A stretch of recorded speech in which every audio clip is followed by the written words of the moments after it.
রক্তবীজ 2 এর নতুন গান, চোখ গরম করার গান, মানে যেটা নিয়ে টলিউড তোলপাড়, মিমিদির বিকিনি গান চোখের নীলে বেরিয়ে গেছে। সেটা নিয়ে কথা বলবো এই ভিডিওতে।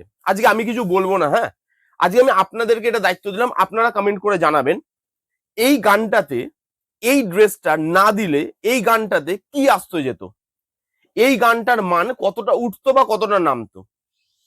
উইন্ডোজ, এটা দেখে খুব খারাপ লাগে যে উইন্ডোজ একটা টাইমে লড়াই করে তাদের সিনেমা চালিয়েছে সিনেমা হলে, বাইরে খুব আওয়াজ হচ্ছে, হ্যাঁ, এটা তো আমার কিছু করার নেই, মানে তারাও চাইছে যে আমি এই গানটা রিভিউ না করি, তবুও করছি।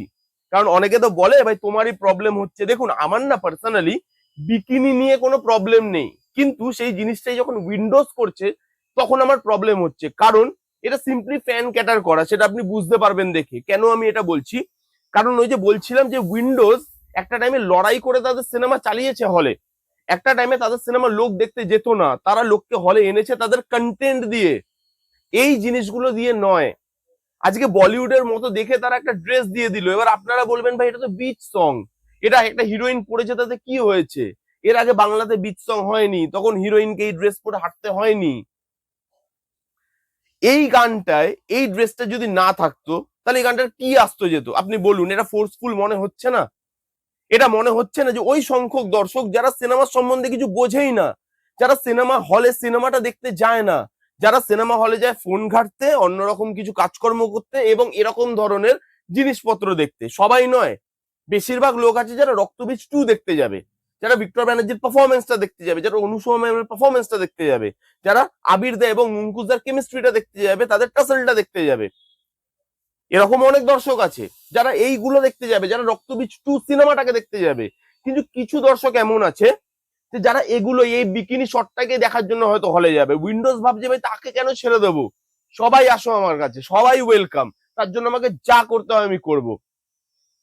এই গানটায় এরকম ধরনের জিনিসপত্র কি দরকার ছিল আমার মাথায় এলো না। এবার আসি গানটায়। চলো আমি ছেড়ে দিলাম, বিকিনি পড়েছে, বিচ গান ছেড়ে দিলাম, চলো beach song, seaside song, চলো। এবার আমি যদি গানটায় আসি, অনুপম দা গানটার মিউজিক দিয়েছে, লিরিক্স লিখেছে অনুপম দা। গানটার মিউজিক আর লিরিক্সটা শুনে আপনার একবার মনে হচ্ছে এটা অনুপম দার মিউজিক? এটা এমন একজনের মিউজিক যিনি যখনই কোনো গান ধরেছে তখনই সেটা আলাদা শুনতে লেগেছে। এমন একজনের মিউজিক যার মিউজিক শুনে আমরা অন্যরকম গান শুনতে শিখেছি, জীবনমুখী হোক, রক সং হোক, অথবা রোমান্টিক সং, অথবা স্যাড সং, যখনই তিনি গান ধরেছেন সেটা বাজে হোক বা ভালো।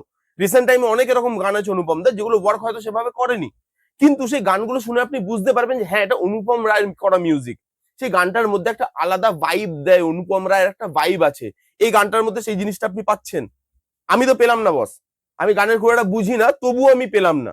শুনে মনে হচ্ছে কেমন মিউজিক দিয়েছে, কেমন মানে লিরিক্স লিখেছে, গানটার মধ্যে সেই এনার্জি সেই ভাইবটাই পাচ্ছি না আমি।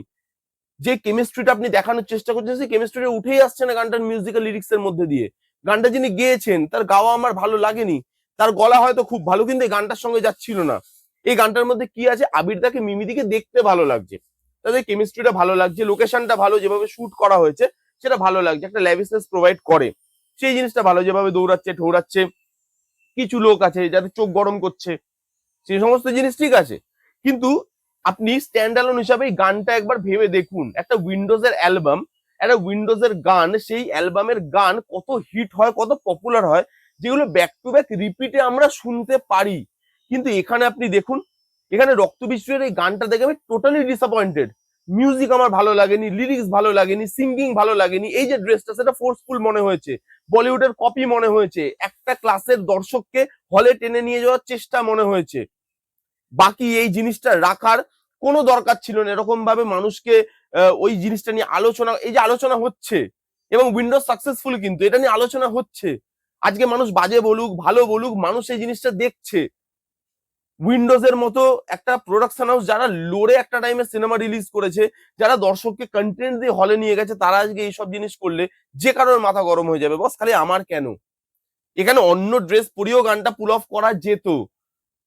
সি সাইড সং বা মানে বিচ সং এ আরো অনেক ধরনের ড্রেস হয়, যেটা যেই ড্রেসগুলো কিন্তু ইকুয়ালি হট, যেই ড্রেসগুলো কিন্তু ইকুয়ালি সেন্সেশনাল, সেই জিনিসগুলো পরলে মিমিদি যেহেতু দেখতে ভালো, সেই মিমিদিকে মানে মিমিদি যেহেতু ফিজিক ভালো, মিমিদিকে সেগুলো পরলেও ভালো মানাতো। এটা পরে এমন কিছু আলাদা হয়ে যাচ্ছে না গানটার মধ্যে, ভাই এটা না পড়লে গানটাই হতো না। এটা পড়েছে বলে দেখো গানটা কোন লেভেলে চলে গেছে।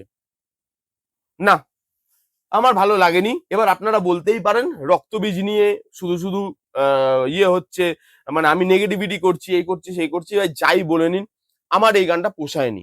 রঘু ডাকাতও আসছে, রক্তবীজও আসছে, দুটো সিনেমাই না এতক্ষণ ধরে আমার কাছে সমান সমানই ছিল। রঘু ডাকাতের লুক অ্যান্ড ফিল, গল্প দুটোই ভালো, রক্তবীজের লুক অ্যান্ড ফিল, গল্প দুটোই ইন্টারেস্টিং, দুটোই ভালো। কিন্তু রঘু ডাকাত যেখানে একটা জায়গায় আমার কাছে এগিয়ে থাকবে সেটা হচ্ছে রঘু ডাকাতের গানে, এবং রক্তবীজকে আমি একটু এখনো অব্দি নিচে নামিয়ে রাখবো, সেটা হচ্ছে রক্তবীজ 2 এর গানে। আমার ভালো লাগেনি গানটা। আপনারা কারা কারা দেখেছেন আপনাদেরকে মতামত কমেন্ট করে জানান। যারা যারা দেখেননি যান গিয়ে দেখুন। কিছু মানুষ আছে যাদেরকে আমাকে বলতেও হবে না, তারা এমনি গিয়ে দেখবে। এই ছিল রিভিউ। কেমন লাগলো রিভিউটা জানাতে ভুলবেন না। ভালো লাগলে please give it a Thums up, like করবেন, কমেন্ট করবেন, শেয়ার করবেন, চ্যানেলটাকে মাস্ট মাস্ট সাবস্ক্রাইব করবেন। দেখা হচ্ছে নেক্সট কোনো ভিডিওতে। ততক্ষণ bye bye, take care and be safe.